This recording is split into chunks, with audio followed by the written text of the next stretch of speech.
All right, port 4. Got the sleeve in. Right in there. I was able to get that collar thing off. Very annoying to do. I was pretty much doing it right. I just didn't have. I kind of just kept hitting. It might be because this is just so dull. It might have just been my cutters that gave me such a hard time, but I was able to work it off. Eventually, ripped the whole thing off. After I was done, I just kind of ran around with a polishing stone just to make sure there was no burr in here because I don't want to tear the seal when I put it in. The reason you got to put that sleeve on after the fact is because that won't fit past the needle bearing in there. So it's not like you can put together as one assembly, put it in, and be done.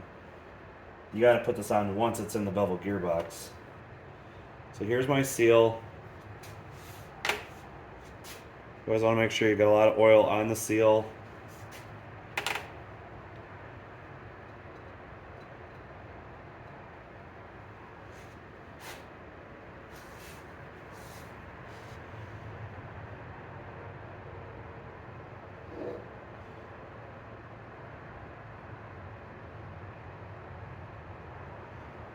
Obviously, when you put the sleeve on or when you put a seal on, you want to make sure you have no burrs or anything that can cut the seal. So that'll turn into a bad day in a hurry.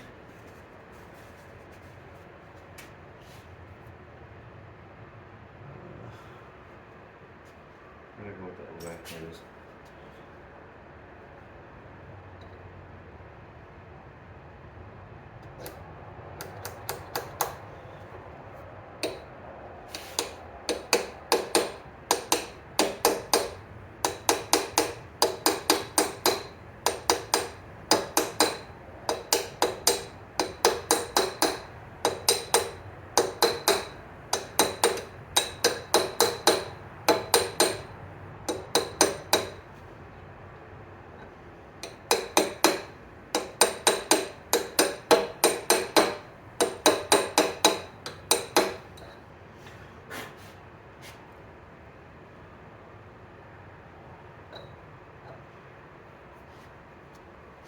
There we go.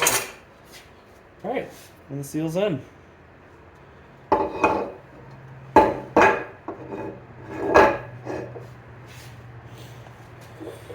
Okay. Let's see. This little guy. Let's do this next. I just look for sockets slightly smaller. Last thing you want to do is have the socket itself get stuck in there with the bearing. That would make for an awkward situation. I can talk really.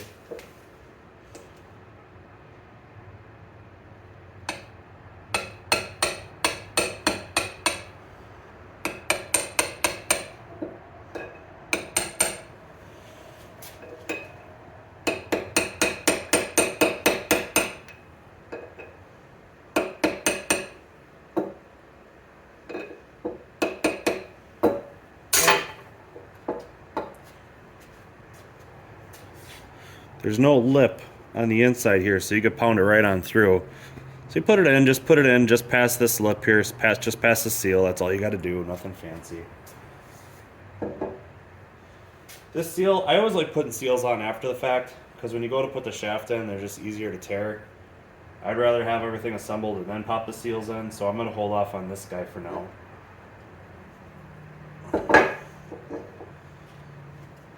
Next is the other bearing.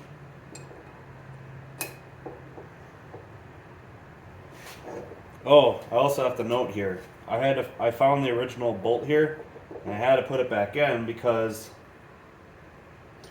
the head from the Allen here was too thick, and I kind of just put the shaft in before, just as a quick trial fit, make sure I wasn't forgetting something. And the shaft here would actually bump up against this, so this has to be a really low head in order to clear this.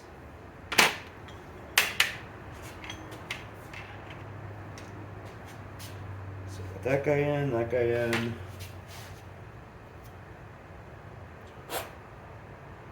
Make sure your keyways are clean and ready to go.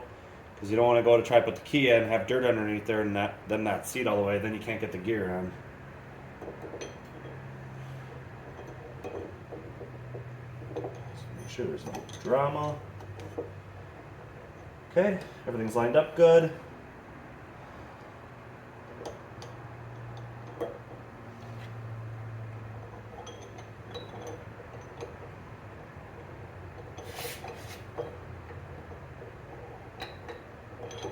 There we go.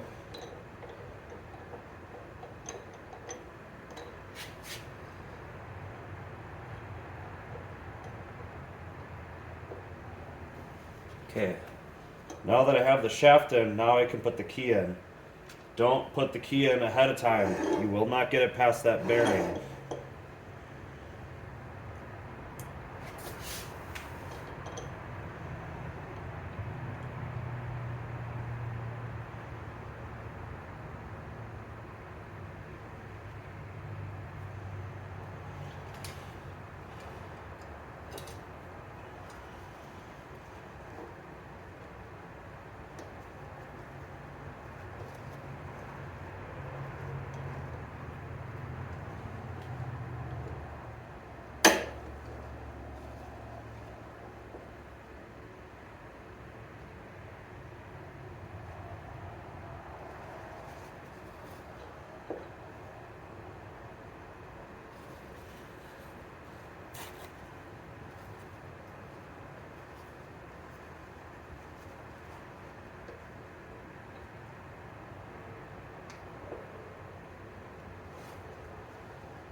I still make that up anyways. Usually it's better to use like a rag or something else, just so the teeth don't grind into that.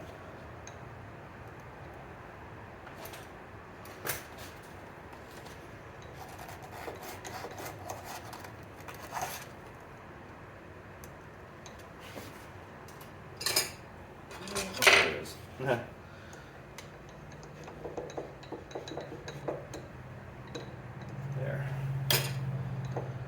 Okay.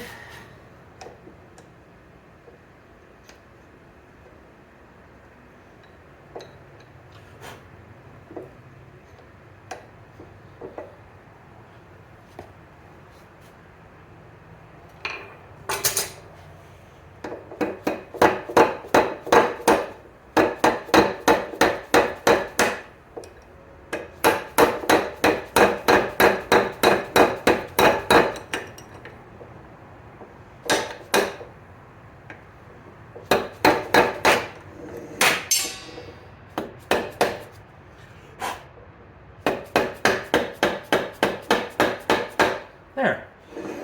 Smack it in, you can see when, you'll be able to see when the gear is butted up against that shoulder on the shaft. It's pretty straightforward. Okay, so the gear's on. It's good. Well, now that that's on, get the other seal in.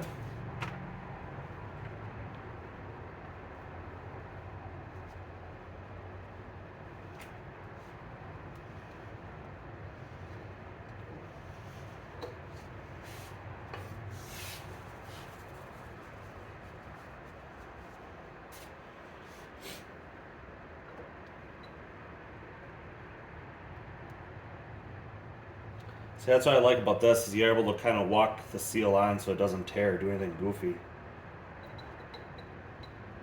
you're just pounding in, if you put the seal in first and you're just smacking on it, you're a lot more likely to tear it.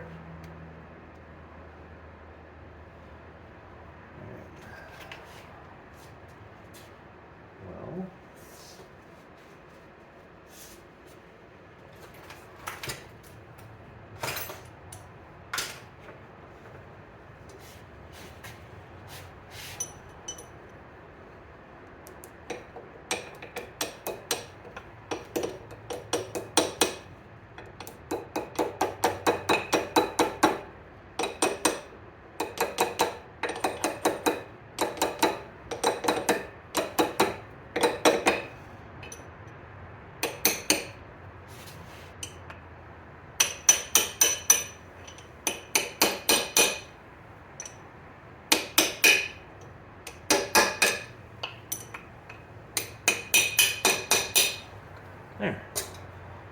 it in until it's flush. Oh, gotta do a little more over here.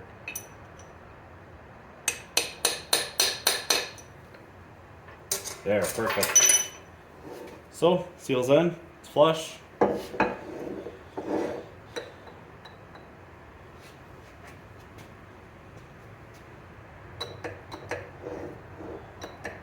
Yeah, this will give you a good idea here of what I was talking about in the other video. When you have just a seal, if you were to just rely on the one seal and this were to push away, see now it's engaged nice and tight. That's not good. You want it to be staying in all the way. And like I said before, in case, I don't remember if I said this or not, but people would just buy 2 of these seals and butt it up, put one in and the other one over the top, and then just tighten it down. But we already went through that, and I don't care for that. So I got my race and my seal. Oh.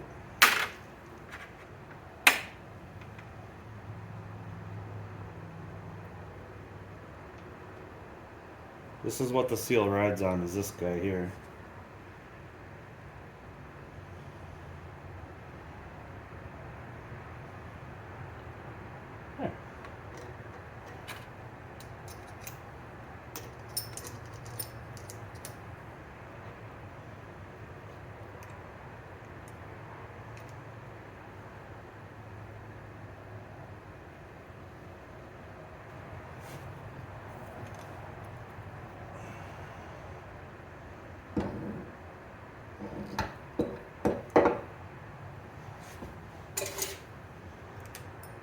Ah.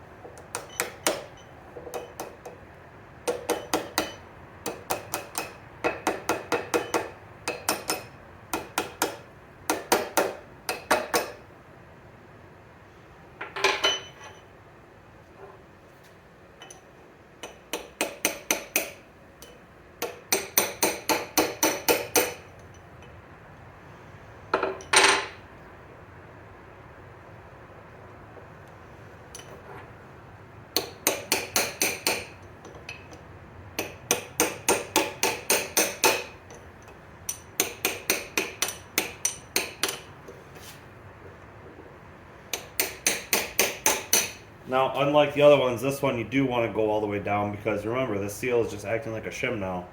Because we got to be able to put that 50 thou shim on the outside.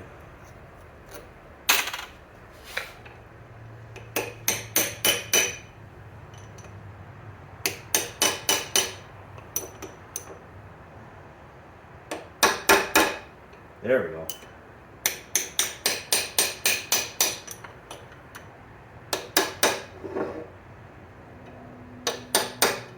Here it's nice and solid now.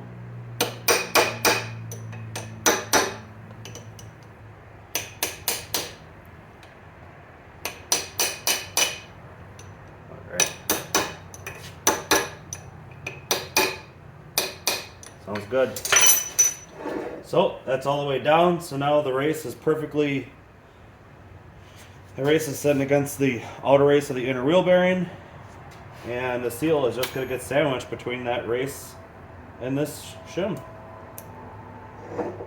So you're going to bolt that plate on. This is what I was talking about. It's a lot easier to hold one shim in place rather than having a whole stack of little ones. Because when you're trying to hold this in place, put the plate on, it just, the last second, one of the shims could kind of fall like this and get pinched between the face here and the outside of the bevel gearbox. And then, again, this won't be shimmed correctly. You don't want to do that. You want to make sure everything's in place. So if you wanted to, at that point, if you want to wipe a little oil on them or something, just kind of help hold them, that's perfectly fine. But that's it. Everything's done. At this point, you can put your keys on, put your cover back on, paint it, make it look nice and pretty. Don't forget your little vent guy on top. I like it doesn't really have to come out, but I like to take it out just so I can clean everything thoroughly.